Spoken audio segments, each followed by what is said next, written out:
Disclaimer: this video will contain themes and discussions of a dark nature such as rape, murder, abuse, lolicon, and incest. This video will also contain discussions of sexual themes. This video is intended for people 16+. I know that this video has been long awaited for a long time, and I apologize for taking so long on this video. I just got busy with other things like school, commissions, my webcomic, and all that fun stuff.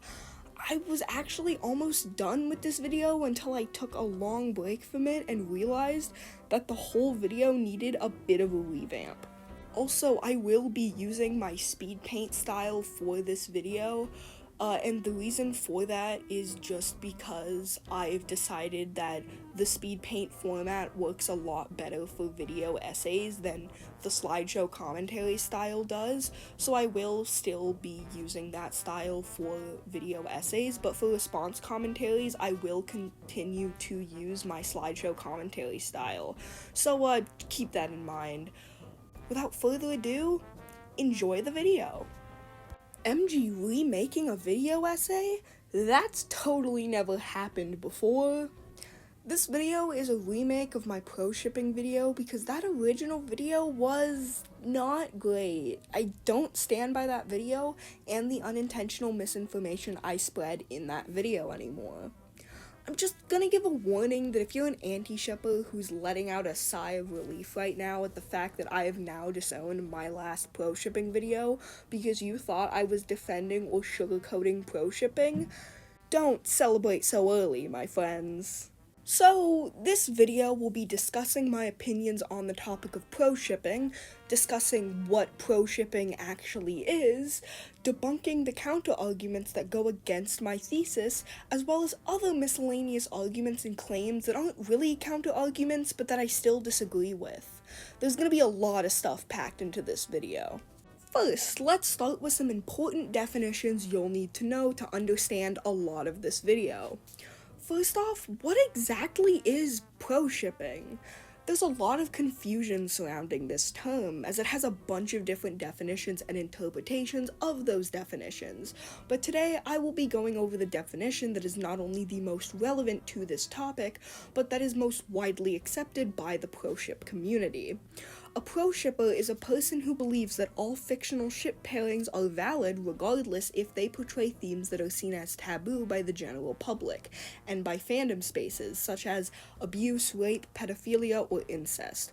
Pro-shippers do not necessarily need to enjoy this taboo content themselves. Some may even find it triggering or disgusting, but despite that, they believe that this content has the right to exist and people who create that content should not be harassed or even face legal repercussions for what they create, or for what they consume. It also applies to just consuming certain media, not exactly creating it yourself.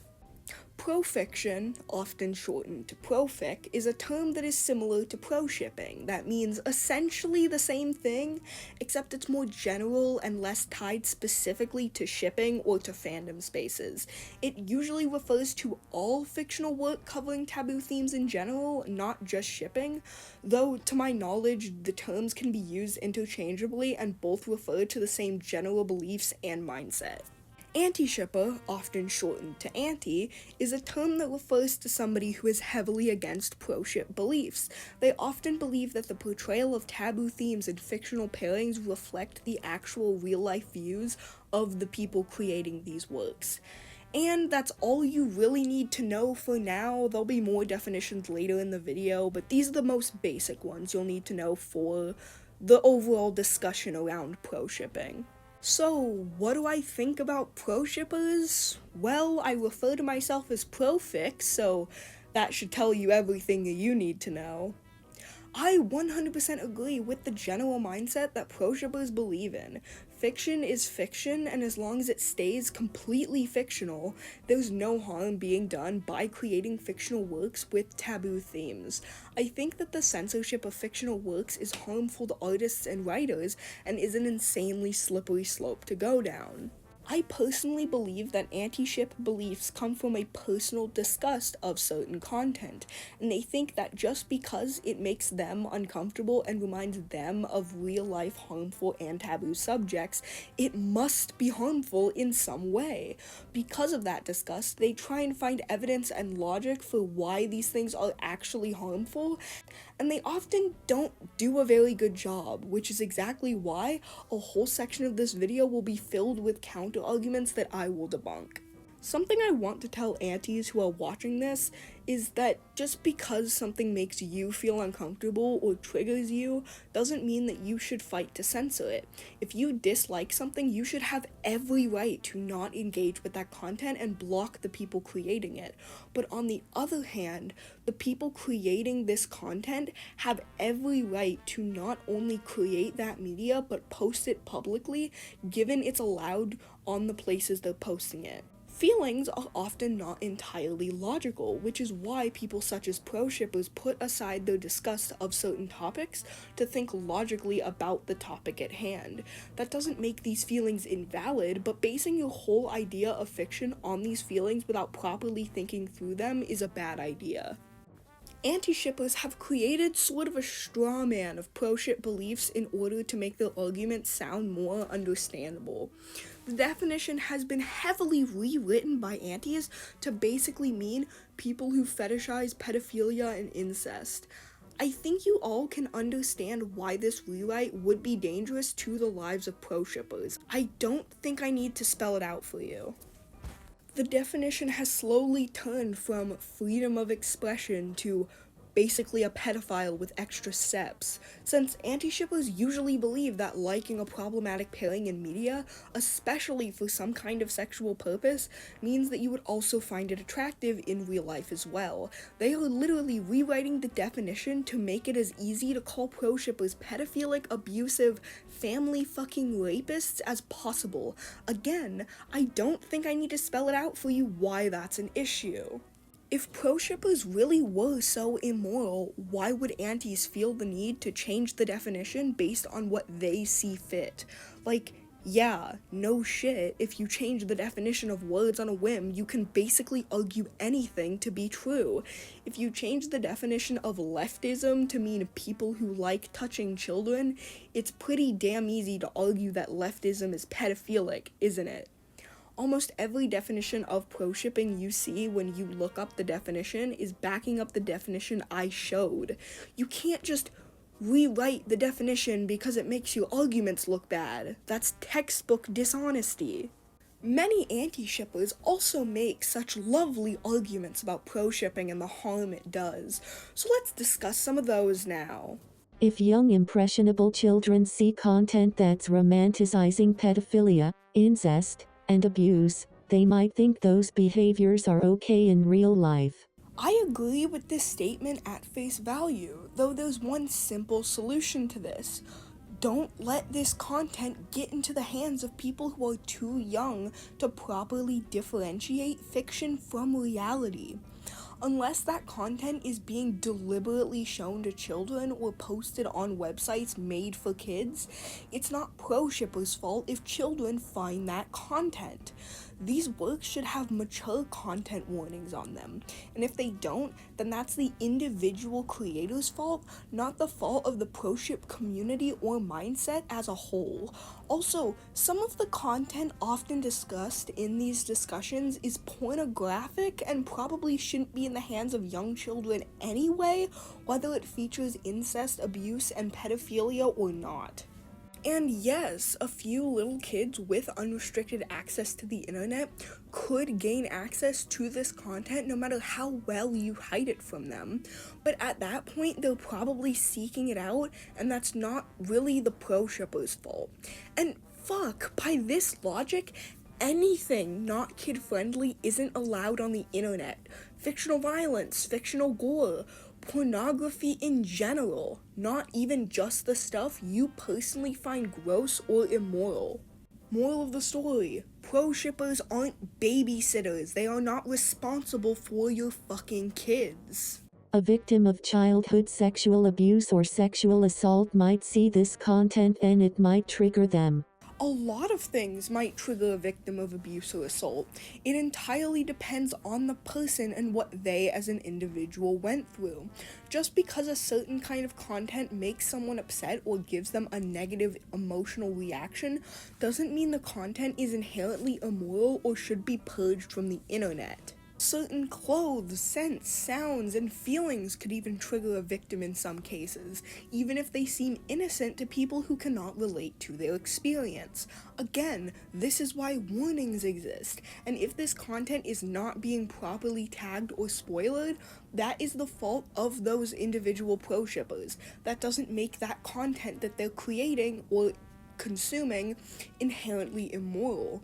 The worst you could say based on that is that some pro-shippers don't have proper regard for the safety of others, but that doesn't exactly argue the morality of the works being created. Just certain artists and writers failing to put proper measures in place so the content is less likely to be seen by people who either do not want to see it or shouldn't see it. Fictional pedophilic content causes people to have those desires in real life and makes people commit those crimes in real life. This is a common argument made by antis, and while to some it may seem sound at first, there has been, at least to my knowledge, no studies that properly confirm this claim to be true. Yes, there was most likely some kind of correlation between real-life sexual predators and pro-shippers, but it doesn't really mean much. Let me explain. Lolicon, Shotacon, and shipping that has pedophilic implications does not turn people into pedophiles. People who already have these real-life desires may enjoy the same things in fiction for pretty fucking obvious reasons. The same reasons why someone who likes stabbing people to death in real life in his off time would enjoy watching slasher movies. Yet that does not mean that everyone who enjoys the slasher genre wants to hurt people in real life, or that the genre shouldn't exist. Hell, people have already committed crimes based on violent works of fiction, and I don't see any antis claiming that these works shouldn't exist. The first example that always pops up in my head when I think about this discourse is the Slender Man stabbing, a case where two 12-year-old girls attempt to murder their friend as a sacrifice to Slender Man. But there was nothing normal about what happened the next morning when Morgan and Anissa suggest they all go to the park and then to the woods together. Anissa told me to lie on the ground and cover myself in sticks and leaves and stuff, but it was really just a trick. While playing hide and seek, then came Anissa's command, and Morgan attacks Peyton with a knife. Morgan said, "Don't be afraid, I'm only a little kitty cat," and jumped on top of Bella and stabbed her repeatedly. So did you guys talk about doing this beforehand? Anissa told me we had to. Why? Because she said that he'd kill our families. Who's he? A man. I didn't know him, but Anissa knew him. And this is where the story takes another turn, to a fictional character on the internet. There's this website called the Creepypasta Wiki. Okay. It's full of horror stories that are meant to purposely scare you. And there's one of them called Slender Man. Who's Slender Man? He's this tall, faceless man who preys on children. At his own will, he can exploit these tendrils from his back and strangle his victims. From what the Creepypasta Wiki said, he targets children most. Anissa explained to me that to prove yourself worthy to Slender, you would have to kill somebody.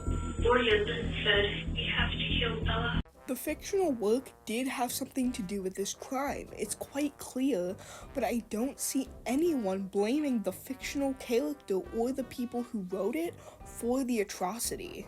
Another thing to note about this case is that one of the girls got admitted to a mental facility instead of just going to jail or juvie, which means that this crime could be much better blamed on mental illness as opposed to the creepypasta.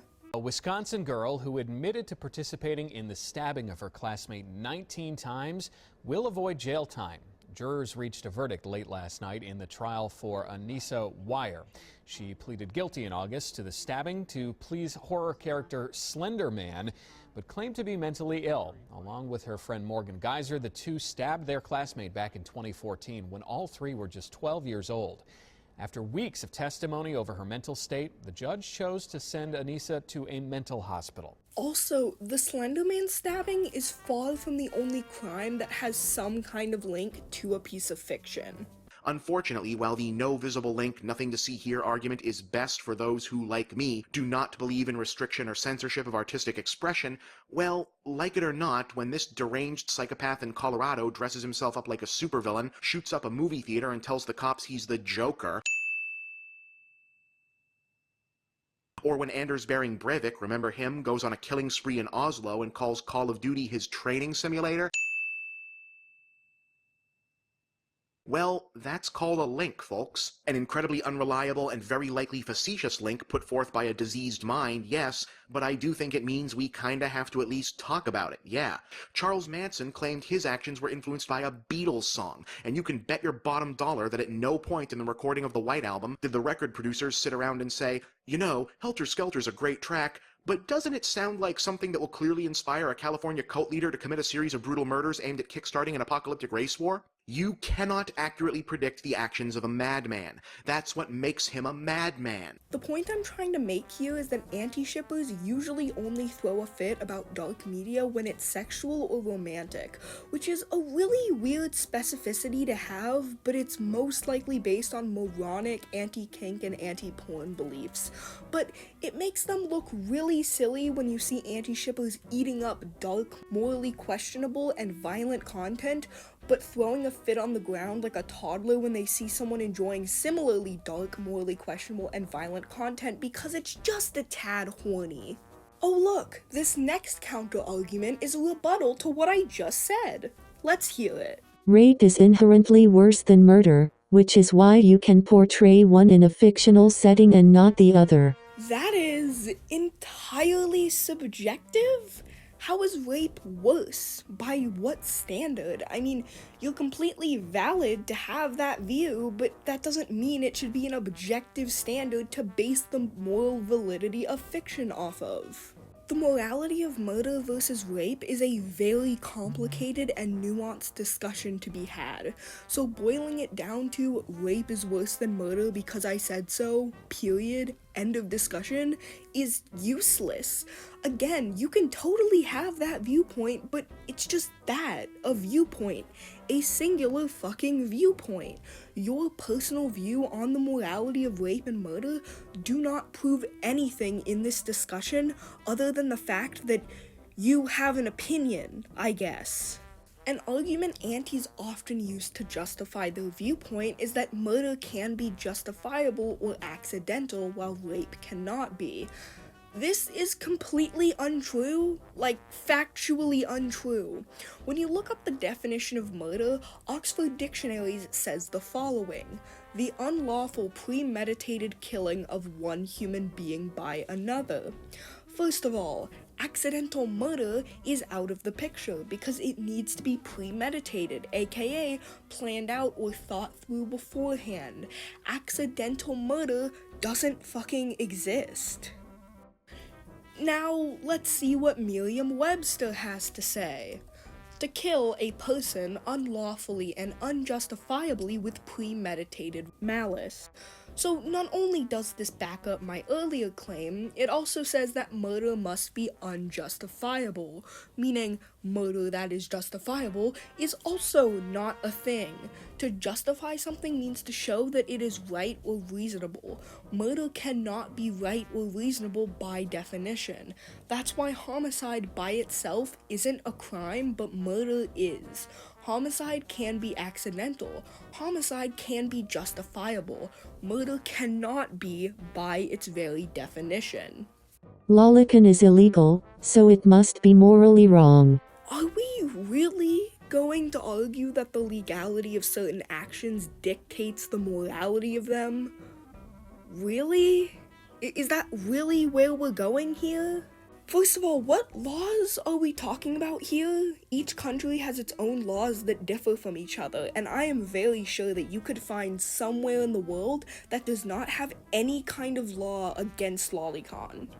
Saying that legality equals morality makes no sense because laws from different places contradict each other. Oh, you mean US laws. Now I'm getting it. You're all chronically American. I'm fucking sorry, but I didn't know the Earth was just one giant United States. Basing universal morality off of US laws has the implication that the US is somehow like the pinnacle of morality or something, because why the hell else would we specifically be using US laws? If it's that antis generally believe that the US is more moral than other countries, and that's why they find US laws in particular so important, buddy, have you taken a US history class? There are a lot of things that are immoral that are not illegal in the US, and there's a lot of things that used to be legal in the US that are very much not moral. Can we stop basing what are supposed to be universal moral ideals on one set of laws and one set of laws alone? It comes off as really xenophobic. By the way, the argument I'm making applies to any country, not just the US. If you're using fucking French laws, you still have the same issues as if you were using US laws or Canadian laws or like Japanese laws or Korean laws. There are so many different countries you could use the laws of, and it would still not work because legality does not equal morality no matter where you are in the world. Oh, and I just want to mention this really quick because I don't want people to misconstrue my argument, because once somebody did and it turned into a screaming match, and when I say a screaming match I mean a one-sided screaming match, because that's always fun, and I don't like getting screamed at in calls. So, for future reference, when I say that something being illegal does not automatically mean it's immoral, that is not me saying that everything that is illegal is moral. Yeah, I don't think it's okay to murder people. Crazy thing, I know. It might be really surprising to hear this, but I don't actually think murder is a great thing to do. I'm not gonna name drop this person because the call was private, but it is somebody that many of you may know. But yeah, I don't know how this specific person misconstrued my argument to be that, but I hope you have better comprehension skills today. I hope so. I hope they got better. Get well soon. Oh yeah, I have another thing I want to address from this specific counter-argument. Lolicon being illegal is debatable. Is lolicon illegal in the USA? Does it count as child pornography? I moved this from child custody to criminal defense, as you're asking about whether a given genre of media, lolicon, or Lolita complex, counts as child pornography. The answer is an unsatisfying it depends. If you're talking about anime or manga, purely cartoon style, it's probably not going to count as child pornography. If it's purely words on a page written material, also generally not. If photographs of underage girls are involved, then it very likely could be construed as child pornography. Under federal and Oklahoma law, 18 is the minimum age to consent to explicit photography. All of that said, since this originated in child custody, if a person has a collection of such materials, think in terms of a collection of video or magazines, not a copy of Nabokov on the bookshelf, it can potentially have an adverse effect on a custody dispute, as it speaks to potentially dangerous or damaging conditions for the child in question. Lolicon being illegal is quite debatable and, like John Christiansen here says, entirely dependent on the situation. Just owning a lolly manga or something most likely won't get you thrown in the slammer. Here's the thing, if you want to make arguments about why lolicon is immoral, that's fine. I believe that there is an important discussion to be had there, but if your only argument against the morality of lolicon is it's wrong because it's illegal, then maybe you need to rethink your opinion on the matter because you clearly don't have enough to actually argue against it. The thing is, my opinions on lolicons are not positive, but at the end of the day, if they're not being creepy towards real children, I could give less of a fuck. I'm just gonna ignore their existence because it's not my business. The Kamen Rider era of my channel is long over. That doesn't mean I like or respect Kamen Rider, of course, especially since she was saying creepy shit towards real children.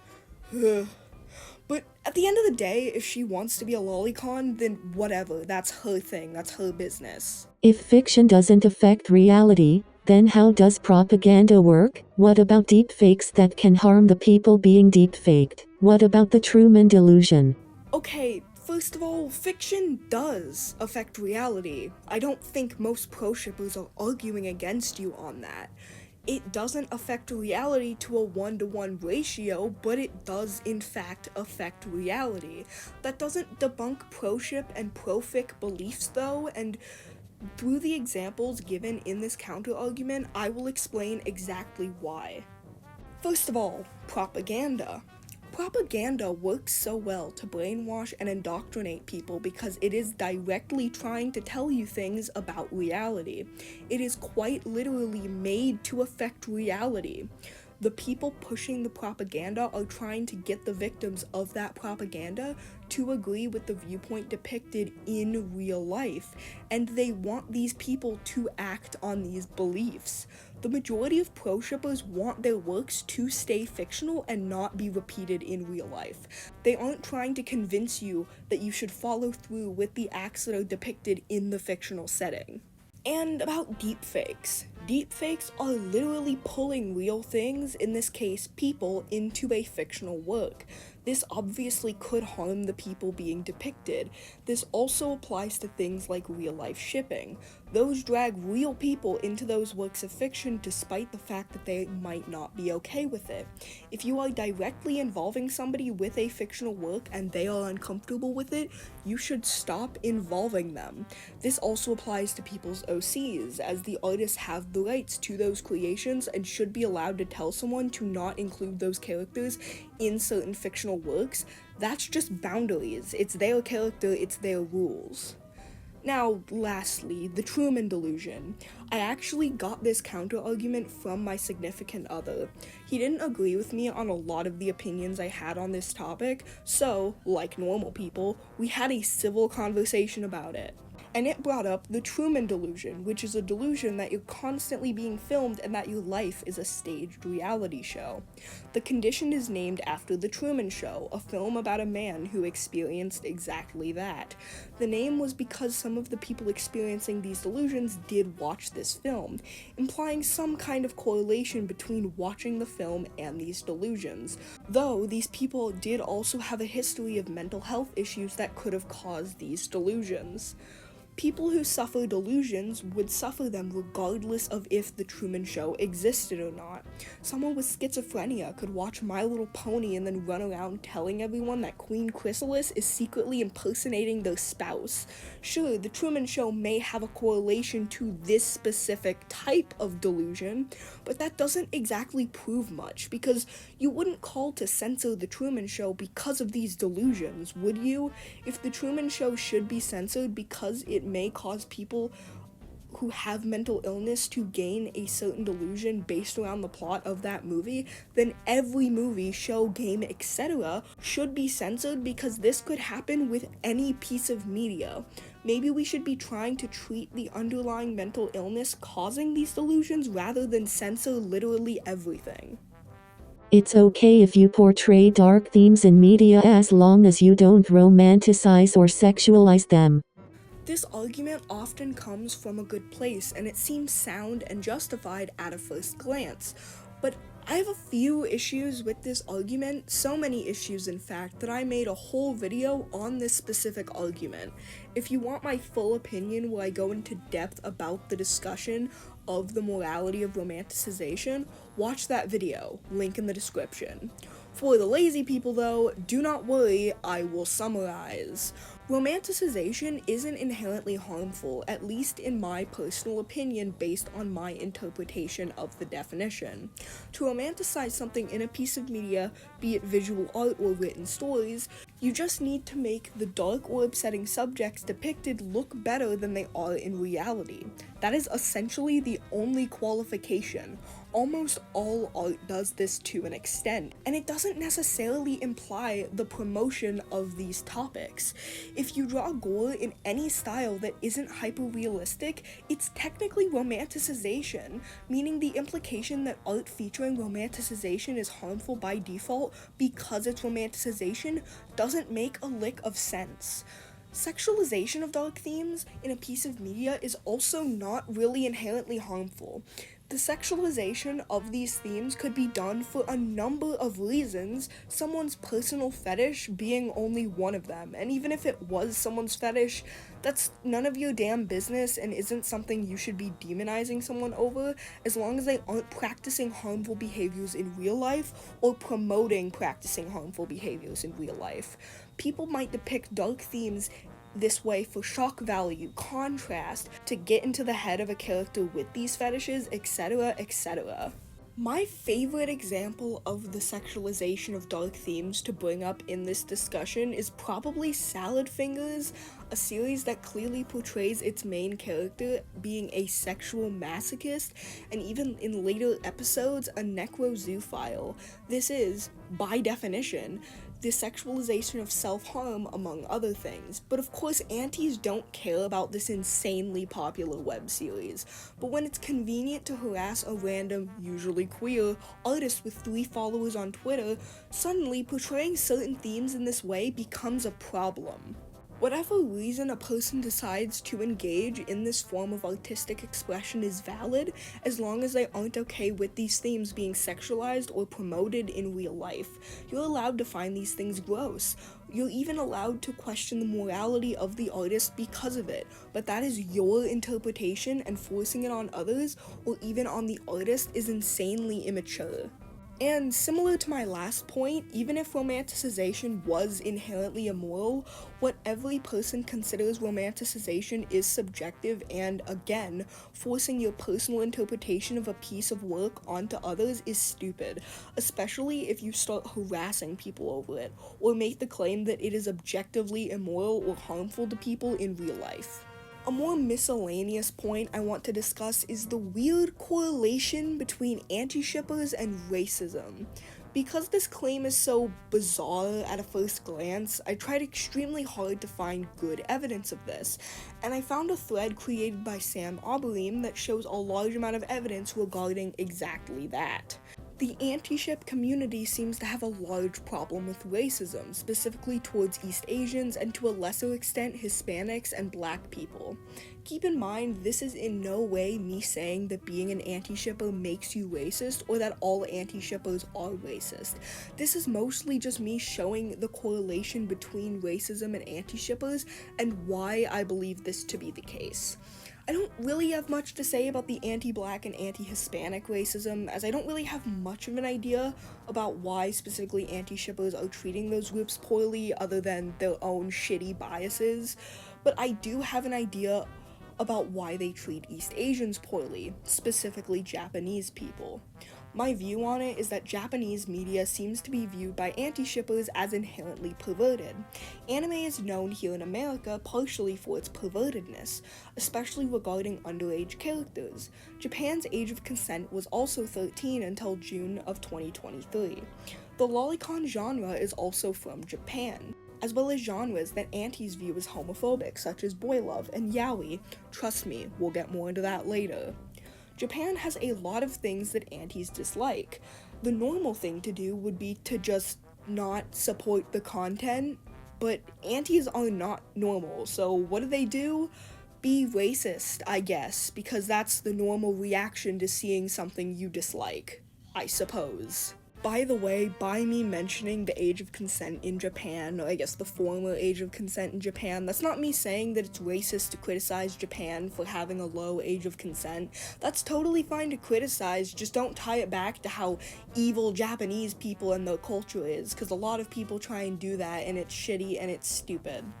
There's also been hate against other East Asians, though I'm not quite sure why they're racist towards them, other than that they view all Asians as basically the same, with the same beliefs and culture. The classic all Asians are the same type deal. Speaking of anti-shippers and racism, let's talk about Fujoshis and Fundashis for a second, because this is a topic that is heavily discussed among pro-ship and anti-ship discourse that I feel like it would be an injustice to not bring it up.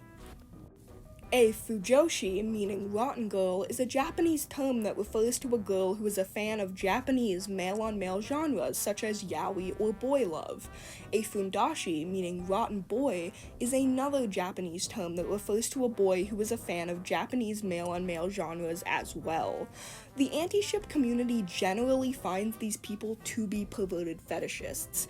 How fundashis are fetishizing gay men if they are attracted to men, because if they're sexually fetishizing gay men, then they're sexually attracted to other men, but if they're attracted to other men, how are they fetishizing their own group? It really doesn't make any sense, but I suppose that's besides the point. I also don't believe that just being a fan of boy love and yaoi while being a woman is necessarily perverted and fetishy. Even if that is their sexual preference, I would even go as far as to argue that that's kind of misogynistic to say, but again, that's besides the point. That's its whole other video, honestly. Let me ask you this, my dear viewers. What's the difference between a gay man who enjoys media about his romantic and sexual experiences and a fundashi? A. The scary Japanese people made the media that fundashis primarily enjoy. B. The term comes from the evil spooky country, Japan. C. The people identifying with this label are often a part of the spooky scary country, Japan. Or D. All of the above. If you guess D, congrats, you get a prize. Your prize is this gold star PNG. The only difference between the average gay dude who likes to read books or watch shows about other gay dudes and a fundashi is their direct correlation with Japanese people and media. But of course, these morons aren't going to directly say, I think Japanese people and their media is inherently perverted, so instead they try and demonize fujoshis and fundashis to make them look worse than they actually are, such as by claiming they're actually evil fetishizers of gay men for just having a simple interest in media made from Japan involving gay men. It doesn't make any actual sense. In conclusion, pro-shippers are a very misunderstood group who want nothing but the simple freedom of expression. And funnily enough, the group that often claims to be pure, moral, and backed with evidence of their claims are not as pure, moral, or backed with evidence of their claims as they like to portray themselves as. If something makes you uncomfortable in fiction, avoid it. If people post triggering works uncensored with no warnings, tell them they should put warnings and move on with your life. If you believe someone is creating fiction that is harmful, don't harass them over it or encourage people to harass them over it. Don't slander people as pedophiles because they ship things you don't like. And above all else, mind your business. Well, I hope everyone has had a great day so far. I hope you learned something from this video, and goodbye.